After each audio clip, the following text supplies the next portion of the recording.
Reacher's Alan Ritchson literally has nothing to say in unique rock disco revenge action movie. Alan Ritchson has seen his career soar since taking on the role of tough guy Jack Reacher, but his next project will be very different to his return in Reacher Season 3, a movie with almost nothing to say literally. Motor City is described as a visually driven, near-silent revenge tale. To hammer this home, Ben Foster, who co-stars with Richson in the movie, has revealed the film contains just 5 lines of dialogue. Everyone has seen that Richson can handle himself on screen, using a lot of muscle to take down bad guys in his hit Prime Video series, or delivering a more dramatic turn in the movie Ordinary Angels. This time around, though, Foster revealed in an interview with Collider that both he and Richson are being challenged a little differently, with a movie that relies on what you see and not what is being said. During an appearance at the TIFF, Foster said of his huge co-star, "He's very tall, very muscular, and very handsome. He's terrific as a mover. I think he wants to do some deeper or different kinds of work than he's been doing, and that's a joy." Motor City will be a unique cinematic experience. It is several years now since A Quiet Place delivered an unusual experience for theater goers, with a horror movie that for much of its runtime was almost silent. It seems that Motor City will be bringing a similar kind of one-off viewing experience to cinemas, but this time will have a thumping soundtrack to go with it. As an action movie, the idea of Motor City being silent would be a step too far, but thanks to the involvement of Detroit-born musician Jack White, the film will have what is described as a rock disco soundtrack to help tell its story. The film itself, Motor City, we just wrapped, is virtually a silent film. There are 5 lines of dialogue. Jack White is helping with the music, so it's like a rock disco revenge film. It's like a graphic novel, so it'll be interesting to see how that shakes out. Director Patsy Poncheroli, who previously delivered the 2021 Western action movie Old Henry, has already proven his abilities to produce a dynamic and stylized movie, and Motor City looks set to push the boundaries even further. John Berg, president of production at Stampede Ventures, called the film somewhere between an opera, a music video, and an action movie. He added that the removal of almost all the dialogue from the film is a way of showcasing the abilities of Foster, Ritchson, and the rest of the cast. It is all dynamic camera work, brilliant music, muscle cars, and an immersive sound design surrounding badass action sequences. While Richson has more than proven himself when it comes to tough guy roles, Motor City is going to be a very different experience to his return as Jack Reacher next year.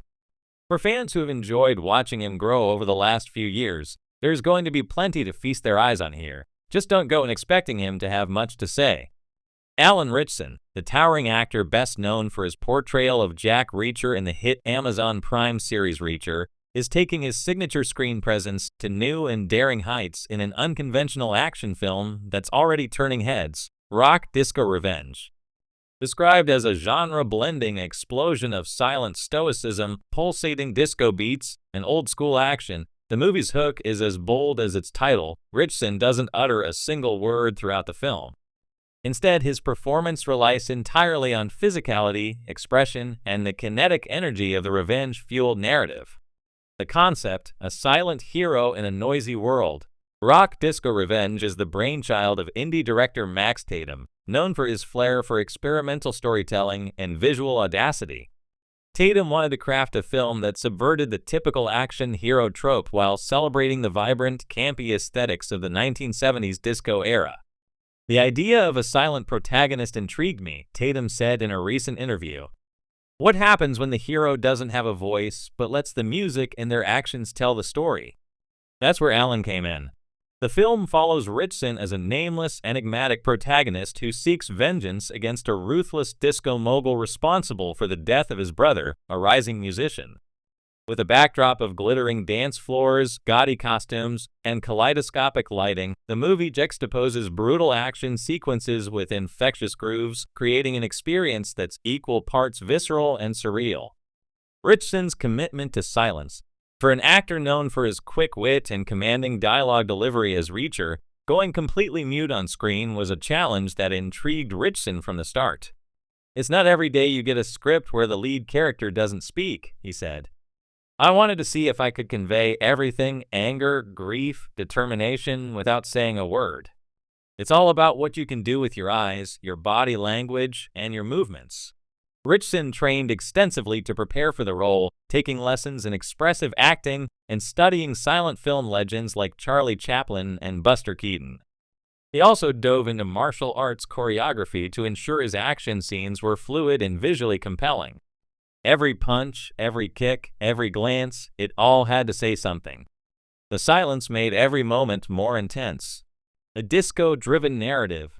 The film's score is a character in itself, blending classic disco hits with a modern electronic twist. Composed by Grammy-winning musician Elena Hart, the soundtrack drives the narrative forward in lieu of traditional dialogue. Each fight sequence is synced to the beat of a disco anthem, creating a rhythmic spectacle that elevates the tension and stakes. The director explained the importance of music in shaping the story. The disco element isn't just a backdrop, it's a pulse that fuels the character's emotions. When Alan is fighting, you feel every beat, every movement, as though the music is part of his soul. One particularly striking sequence sees Ritchson battling a gang of thugs on a spinning, mirrored dance floor under a shimmering disco ball. The scene, set to a remixed version of Donna Summer's I Feel Love, is a masterclass in choreography and tension. It's a blend of campy fun and raw, brutal action that epitomizes the film's unique tone. The villain, a disco kingpin with swagger. Every great hero needs an equally compelling villain, and Rock Disco Revenge delivers with Tony Sable, played by charismatic actor Idris Vega. Sable is the epitome of 1970s excess, flashy, flamboyant, and utterly ruthless.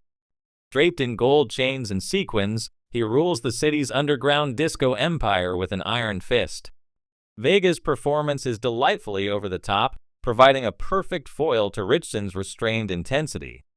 Sable is everything the protagonist isn't: loud, flashy, and unapologetically arrogant, Vega said. Playing him was a blast because he's so unapologetically theatrical. But beneath all that glitz, he's a dangerous man, and that contrast makes him fascinating. A gamble that pays off. While the idea of a silent lead in a modern action film might sound risky, early screenings of Rock Disco Revenge have garnered rave reviews. Critics have praised the film for its bold vision, innovative storytelling, and Ritchson's magnetic performance. The combination of retro aesthetics, pulse-pounding action, and a wordless protagonist creates a fresh and unforgettable cinematic experience. Fans of Ritchson's work in Reacher will undoubtedly appreciate his commanding presence in this role. However, Rock Disco Revenge also promises to introduce him to a whole new audience, proving that he's more than capable of carrying a film through sheer charisma and physicality alone. The future of action films? Rock Disco Revenge represents a shift in how action films can be made, blending genres and breaking conventions. By stripping away dialogue and letting the visuals and music take center stage, the film challenges audiences to engage with the story in a new way. It's a reminder that sometimes silence speaks louder than words. As for Ritchson, he sees the film as a career-defining moment. "This project pushed me to my limits in the best way," he said. "It's unlike anything I've ever done, and I'm proud of what we created. I hope people leave the theater feeling like they've just experienced something truly unique." With its daring concept